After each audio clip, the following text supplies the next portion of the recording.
Siendo así, arrancamos entonces con los inhibidores de la enzima convertidora de angiotensina.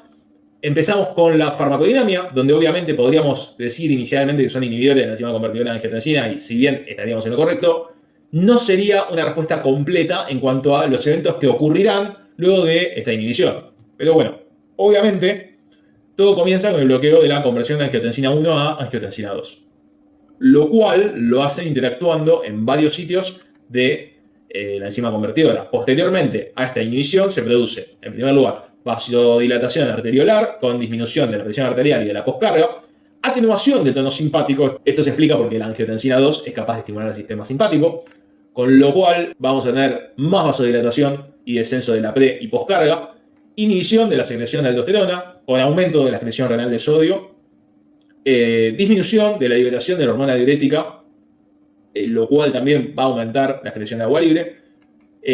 Vamos a encontrar también que, si bien se va a producir más renina y más angiotensina 1, esta angiotensina 1 va a adoptar algunas vías metabólicas alternativas, las cuales van a dar lugar a la formación de péptidos que son vasodilatadores. Todas estas cosas van a determinar que en algunos pacientes, puntualmente en aquellos que padezcan de insuficiencia cardíaca congestiva, los mecanismos neurohumorales que perpetúan fisiológicamente a la enfermedad se atenúen. Así es como también vemos que la reducción de la resistencia vascular periférica se va a traducir en una caída de la presión de fin de diástole en el ventrículo izquierdo y en el lecho capilar pulmonar, con un eventual aumento del volumen minuto y una consecuente mejoría de los síntomas tanto retrógrados como anterogrados de la falla cardíaca.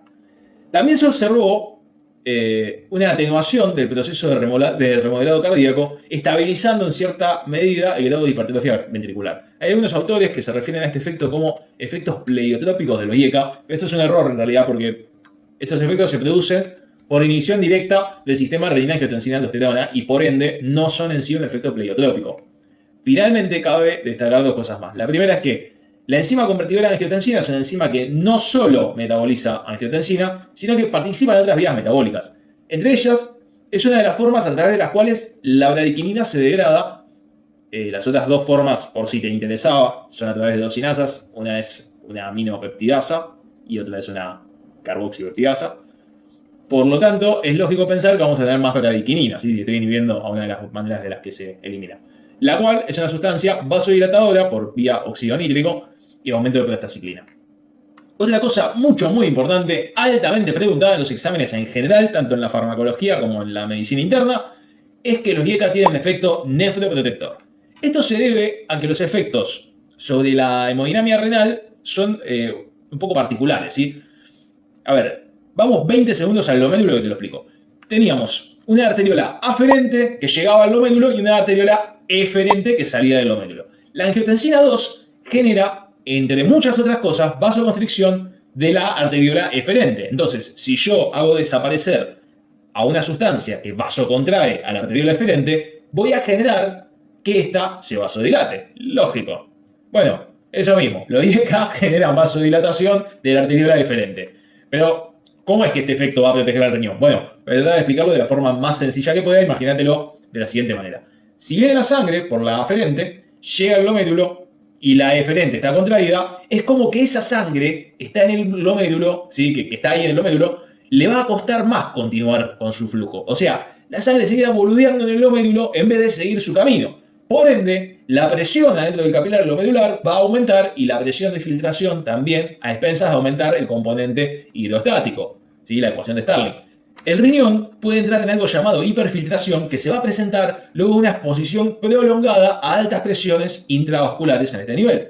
Aparecerá, junto con este aumento de la presión glomerular, un daño endotelial, un eventual aumento de la permeabilidad vascular glomerular a cosas que generalmente no deberían ser demasiado permeables, para refiero a las proteínas. Las proteínas se van a filtrar y muchas se van a depositar en la matriz mesangial. Este depósito genera que proliferen las células mesangiales, que aparezcan macrófagos y que se genere tejido anómalo. Finalmente, este tejido va a terminar generando esclerosis glomerular y, si el paciente es diabético, todo esto es mucho peor, porque no solo se filtrarán proteínas, sino todo tipo de productos de glicosilación no enzimática, que van a generar una respuesta aún más exagerada y destructiva del mesangio. Entonces lo IECA van a vasodilatar la eferente y vamos a ayudar a que, en el mejor de los casos, nada de todo esto ocurra. al vasodilatar la arteria referente, vamos a aumentar el flujo y reducir la presión glomerular, provocando un efecto nefroprotector. Ahora, si te llegan a preguntar en el examen, ¿qué fármaco le darías a un paciente hipertenso con insuficiencia renal? Ni se te ocurra contestar que le darías un IECA. ¿Por qué? Porque si te pones a pensar en términos hipotéticos, este efecto nefroprotector podría eventualmente, en algún paciente con la función renal deteriorada, deteriorarle aún más el filtrado glomerular. O sea, la idea sería que si una persona ya tiene un riñón con un daño avanzado, con un clearance menor a 30, digamos, vos le das este fármaco, le bajás la presión glomerular, le estás bajando la presión de filtrado también. ¿Sí? Nada, es una contraindicación que siempre puede aparecer en algún examen. ¿Sí? La verdad es que, si bien es una contraindicación formal, después van a ver que se usan igual en pacientes con función renal deteriorada y que los nefrólogos le enchufan IECA a pacientes a lo loco. ¿Sí? Así que nada, bien. No hay nada más que decir de la farmacodinámica de este grupo. Los fármacos son el enalapril, el cual es el más utilizado y difundido, y junto con el captopril es una de las drogas patrón del grupo, y es el único del que les voy a poner la farmacocinética completa. Sepan comprender. El captopril, que ya les dije que es una de las drogas patrón. ¿Por qué se da esto de que hay dos drogas patrón? Bueno, el tema es que el enalapril es el más utilizado, pero el captopril fue el primero en aparecer. Y hay muchos libros, más que nada los más clásicos, los más viejitos, que todavía lo siguen poniendo como droga patrón. Después está el enalaprilato, que después te explico esto, ¿sí? El lisinopril, el quinapril, el perindopril, el ramipril, el fosinopril, el trandalopril, el moexipril, el venacepril. Nada, las más importantes son los primeros 4 que te dije. Acá les voy a tirar un dato que no creo que lo sepa ni el que arma el examen, pero estos fármacos tienen una clasificación especial basada en su química. La mayoría tienen un radical carboxilo, siendo excepciones el captopril, que tiene un sulfidrilo, ¿sí? El cual es responsable de su acción farmacológica, y el fosinopril, que tiene un fósforo, por el nombre, ¿sí? Ahora, muy velozmente te voy a decir la farmacocinética del enalapril, y te voy a dejar un cuadrito comparativo para que veas las farmacocinéticas más importantes. El enalapril es una prodroga que se va por vía oral, que tiene una biodisponibilidad cercana al 60% y que no varía con las comidas. Se metaboliza por hidrólisis, convirtiéndose en su metabolito activo, el enalaprilato. ¿Sí? ¿Te acordás? Hace 20 segundos te dije que lo voy a aplicar. Acá está. El metabolito alcanza su pico plasmático en unas 3 o 4 horitas post administración. Los dos, tanto el enalaprilato como el enalapril, se unen moderadamente a proteínas plasmáticas, digamos un 50%. Y las vías medias son de 2 horas para el enalapril y de 11 horas para el metabolito, siendo que este último se elimina por vía renal.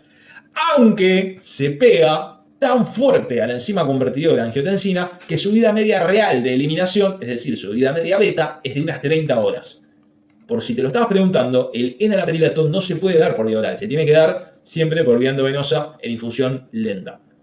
Ahora, mirate el cuadrito, mirate las diferencias, más que nada, nadie te va a preguntar las similitudes, ¿sí? Fíjate, bueno, nada, las cosas importantes. Por ejemplo, un dato que yo me acordaría es que el lisinopril es una droga activa que no se une a proteínas y se elimina así como está por vía renal. Por ende, como no pasa en ningún momento por el hígado, sería útil en pacientes con insuficiencia hepática, por ejemplo, ¿sí? Y tampoco va a haber ninguna interacción farmacocinética por desplazamiento de unión de proteínas, ¿sí? Bueno, ¿qué indicaciones tienen los IECA?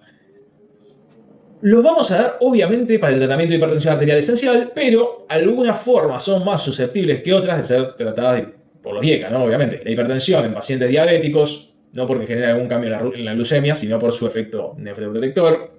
La hipertensión asociada a dislipemias, la hipertensión maligna y la hipertensión secundaria a tumores secretores de renina son todos casos en los que se podrían usar IECA de forma un poco más específica. También podemos darlo en glomerulopatías como el síndrome nefrótico, ¿sí? Para reducir la proteinuria. Nada, más de lo mismo, ya fue charlado esto. Obviamente en insuficiencia cardíaca congestiva por todo lo anteriormente dicho, ¿sí? Y también se puede dar para nefroprotección en individuos no hipertensos. Por ejemplo, en un diabético o en un paciente que haya recibido un trasplante de riñón o que haya sido donante de riñón. En fin, seguimos entonces con los eventos adversos de este grupo. Acá los libros suelen separarlos en relacionados con su mecanismo de acción y no relacionados con su mecanismo de acción. Los que sí están relacionados son hipotensión arterial, obvio, ¿sí? Deterioro de la función renal, ya lo expliqué. Hipercalemia, bueno, eso se cae de maduro. Tos, la cual tiene una incidencia bastante alta, que es hasta el 20%, siendo un efecto adverso re frecuente y una causa de descontinuación del tratamiento. ¿Sí? Puede aparecer dentro de las primeras semanas o hasta los 6 meses de iniciar el tratamiento. Es una tos seca, irritativa, no productiva. Se cree que se produce por acumulación de bradykinin, la cual generaría vasodilatación y aumento de la permeabilidad vascular, con aumento del volumen de líquido extracelular y eventual estímulo sobre terminales nociceptivas amielínicas tipo C en la vía aérea. Así que bueno, nada, si le aparece tos a un paciente que le diste recientemente un IECA, hay que suspender 4 días el tratamiento y si la tos continúa después de los 4 días, tenés que sospechar que haya alguna otra causa que no sea el IECA. ¿Vamos? Y angioedema también es otro evento adverso característico de los IECA, que es una tumefacción de lengua, labios, cara, mucosas, puede llegar incluso al edema laringio. Tiene una frecuencia de 1 en 1000, más o menos, ¿sí? Si es que aparece, es durante la primera semana de tratamiento, ¿sí? Y no depende de la dosis que le esté dando el paciente. Nuevamente se sospecha que la culpable es la bradykinin, mismo mecanismo que para la tos, ¿sí? Pero se especula que también podría haber involucrados aumentos de niveles de histamina, una posible inhibición de la acción del inactivador de la esterasa del factor 1 del complemento, ¿sí? En estos casos, obviamente, se suspende el tratamiento y se lo debe tratar con urgencia como si fuese una reacción anafiláctica, es decir, adrenalina y corticoides. Obligatoriamente tenés que rotar el tratamiento a otro grupo farmacológico, no le podés dar un IECA a este paciente. Hay una situación particular en la que puede pasar que un paciente que nunca haya tenido un angioedema por IECA desarrolle uno, ¿sí? Un angioedema por IECA. Esto es cuando se realiza el tratamiento con fibrinolíticos, fundamentalmente con el activador tisular del plasminógeno recombinante.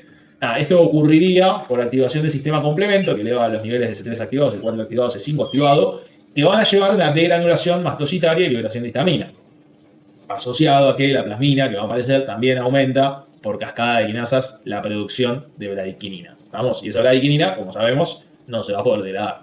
En fin. Luego dije que teníamos a los no relacionados con su mecanismo de acción. Acá no va a haber tanta explicación, por suerte. Tenemos exantemas, eventos gastrointestinales, disnea, pérdida del gusto o gusto alterado, neutropenia reversible. Es muy raro, ¿sí? Suele aparecer en pacientes con alteraciones inmunológicas previas. En estos pacientes se podría hacer un control cada 2 semanas para ver que no ocurra este efecto adverso. Y finalmente vamos a las contraindicaciones. ¿Cuándo no tenemos que dar estos fármacos? Bueno, de cabeza, en embarazo o mujeres en edad fértil, no hay que darlos porque son teratógenos. En todos los trimestres, ¿sí? Es más, como el embarazo se suele diagnosticar entre la tercera y la cuarta semana de gesta, el embrión ya estuvo mucho tiempo expuesto al fármaco, por eso no se lo damos a mujeres en edad fértil, así que las chances de que haya una malformación son relativamente altas. Así que nada, no dar en embarazo, no dar en mujeres fértiles, excepto que usen métodos anticonceptivos útiles, ¿sí? Tampoco se dan en lactancia, solo el enalapril se podía dar, ¿sí? Amparados en su farmacocinética, ya que no se secreta en la leche. Si bien el enalaprilato sí se secreta en la leche materna, este no se absorbe por vía oral, así que está todo bien. Están contraindicados en pacientes con antecedentes de angioedema, obvio. Otra indicación formal es la insuficiencia renal con caída importante del filtrado glomerular. Se suele decir que el punto de corte es 30 mililitros por minuto de filtrado. Es una contraindicación relativa en enfermedad renal en estadios más bajos, digamos, de leve a moderada. Tampoco se deben dar en las estenosis renales bilaterales o en la estenosis única en pacientes monorrenos. En este caso, el sistema renina angiotensina aldosterona es el encargado de mantener el filtrado glomerular de ese riñón, ¿sí? Así que si le das un IECA, la caída de la presión lo puede llevar a una insuficiencia renal aguda prerenal. Tampoco deberías darlo en estenosis unilateral en paciente con 2 riñones, porque probablemente esa sea la causa de su hipertensión arterial, ¿sí? Así que, nada, bueno. Por último, también están contraindicados en la estenosis aórtica severa, sería por el mismo motivo la estenosis, que la estenosis bilateral de las arterias renales. Además de que clínicamente no están indicados estos fármacos por la presentación que suele tener esta patología, ¿sí? Esto es porque la estenosis aórtica, a medida que va progresando, empieza a aparecer más hipotensión, síncope, ¿sí? No vas a andar dándole un IECA a un paciente que está con esos síntomas. Pero bueno, ojo con dar con los siguientes fármacos, ¿sí? Hay que tener cuidado acá. Ahorradores de potasio, obviamente hay un riesgo sinérgico de hipercalemia. Litio, porque los IECA pueden aumentar las concentraciones de litio hasta llevarlos a un rango tóxico. Y fibrinolíticos por el mecanismo que ya expliqué, ¿sí? Hay otras interacciones, obviamente, pero estas son menos importantes que las que acabo de mencionar.